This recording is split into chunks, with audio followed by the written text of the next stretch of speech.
زرگل ایک غریب لڑکا تھا۔ اس کے باپ کا انتقال ہو چکا تھا۔ وہ اپنی ماں کے ساتھ ایک جھگی میں رہتا تھا۔ جوتوں پر پالش کر کے کچھ کما لیتا، لیکن اسے پڑھنے کا بڑا شوق تھا۔ صبح کو اسکول جاتا اور شام کو سنیما کے سامنے فٹ پاتھ پر پالش کی ڈبیاں اور برش لے کر بیٹھ جاتا اور لوگوں کے جوتے پالش کرتا۔ ماں بھی محنتی تھی۔ وہ گھر پر ٹوکریاں بنتی، ہفتے کے ہفتے جمعہ بازار میں بیچ آتی، دونوں محنت سے کماتے۔ ایک روز گرمی بہت تھی، اسکول کی چھٹی تھی۔ زرگل صبح ہی سے صدر بازار میں اپنی مخصوص جگہ پر آ کر بیٹھ گیا تھا۔ صبح کے وقت دھندا اچھا ہو جاتا ہے۔ اس دن کچھ اس کی قسمت بھی اچھی تھی، کافی پیسے مل گئے تھے۔ دوپہر ہو گئی تو زرگل نے سوچا اب تھوڑی دیر کے لیے آرام کرنا چاہیے۔ گرمی کی وجہ سے بازار میں بھی چہل پہل نہیں رہی تھی۔ ابھی وہ یہ سوچ ہی رہا تھا اور اپنی اس وقت تک کی کمائی کا حساب لگا رہا تھا کہ اس نے ایک شور سنا۔ اپنے پیسے جلدی سے جیب میں رکھ کر زرگل کھڑا ہو گیا اور سننے لگا کہ شور کیسا ہے۔ ایک آدمی سے پوچھا تو اس نے کہا کہ ابھی ابھی کوئی چور ستار جیولرز کی دکان سے سونے کا ایک قیمتی ہار اٹھا کر بھاگا ہے۔ لوگ کہتے ہیں کہ چور کے داڑھی ہے اور وہ ادھر ہی کو آیا ہے۔ ستار جیولرز کی دکان پچھلی گلی میں تھی۔ زرگل نے سوچا کہ جا کر دیکھوں کیا قصہ ہے، اور وہ اٹھ کر سونار کی دکان کی طرف جانے لگا کہ ایک ادھیڑ عمر کا آدمی اس کے پاس آیا اور کہنے لگا، بھائی لڑکے، میرے جوتے پر پالش کر دو، مگر دیکھو اچھی پالش کرنا، اطمینان سے، مجھے کوئی جلدی نہیں ہے۔ زرگل نے اس آدمی کو دیکھا۔ وہ نیلا سوٹ پہنے تھا اور کپڑوں سے امیر آدمی معلوم ہوتا تھا۔ زرگل فوراً بیٹھ گیا۔ اس آدمی نے اپنا بایاں پاؤں پالش اسٹینڈ پر رکھا اور زرگل نے پالش شروع کر دی، لیکن اس کا دھیان چور ہی کی طرف تھا۔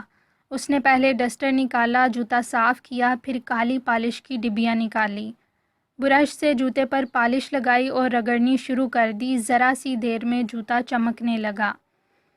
جوتا پالش کرتے ہوئے زرگل نے نظریں اٹھا کر دیکھا تو دو پولیس والے آتے دکھائی دیے۔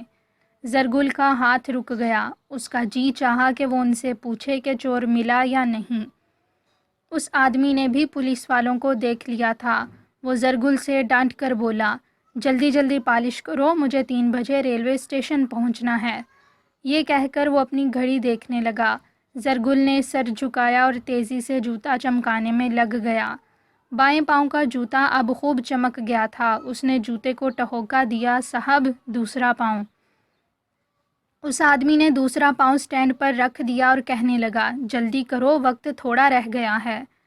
زرگل سوچنے لگا، عجیب آدمی ہے، پہلے کہتا تھا اسے جلدی نہیں ہے، اطمینان سے پالش کرو، اب کہتا ہے وقت تھوڑا ہے، جلدی کرو۔ اس نے پہلے کی طرح ڈسٹر اٹھایا، پہلے جوتا صاف کیا، پھر جوتے پر برش سے پالش لگانے لگا۔ اس نے محسوس کیا کہ ایڑی کی طرف جوتے میں کوئی سخت چیز ہے۔ وہ سوچنے لگا، یہ کیا ہو سکتی ہے؟ جھک کر غور سے دیکھا تو حیران رہ گیا۔ اوہ خدایا، اس کے منہ سے نکلا۔ اس آدمی نے بھی شاید کچھ سن لیا، تیزی سے بولا، بس ٹھیک ہے، پالش ہو گئی، زیادہ چمکانے کی ضرورت نہیں۔ اور یہ کہہ کر اس نے جلدی سے اپنا پاؤں سٹینڈ سے ہٹا لیا اور اپنی جیب میں بٹوا تلاش کرنے لگا تاکہ زرگل کو اس کی اجرت دے۔ اس دوران کہ وہ اپنی جیب میں بٹوا تلاش کر رہا تھا، زرگل نے نہایت تیزی کے ساتھ اس کے دونوں جوتے کے کھلے ہوئے تسمے ایک دوسرے سے باندھ دیے اور کھڑا ہو گیا۔ وہ آدمی زرگل کے ہاتھ پر کچھ روپے رکھ کر جیسے ہی جانے کے لیے مڑا، جوتوں کے تسمے بندھے ہونے کی وجہ سے لڑھک کر گر پڑا۔ ادھر آدمی گرا اور ادھر زرگل چیخا، پکڑو پکڑو، اس آدمی کو پکڑو، یہ چور ہے۔ آدمی نے چاہا کہ اٹھ کر بھاگے، مگر جوتوں کے تسمے ایک دوسرے سے بندھے تھے اور وہ بے بس تھا۔ دانت پیس پیس کر زرگل کو برا بھلا کہتا رہا۔ اتنی دیر میں کافی لوگ جمع ہو گئے اور پولیس والے بھی ان کی آواز سن کر دوڑ پڑے۔ اس آدمی کو پکڑ لیا گیا۔ زرگل نے پولیس والے کو بتایا کہ اس شخص کے دائیں جوتے کے اندر ہار ہے۔ جوتا اتارا گیا تو ہار نکل آیا۔ یہ وہی قیمتی ہار تھا جو ستار جیولرز کے ہاں سے چوری ہوا تھا۔ پولیس والوں نے کپڑوں کی تلاشی لی تو کوٹ کی جیب میں سے مصنوعی داڑھی بھی نکل آئی۔ جس کو لگا کر وہ سونار کی دکان میں گیا تھا۔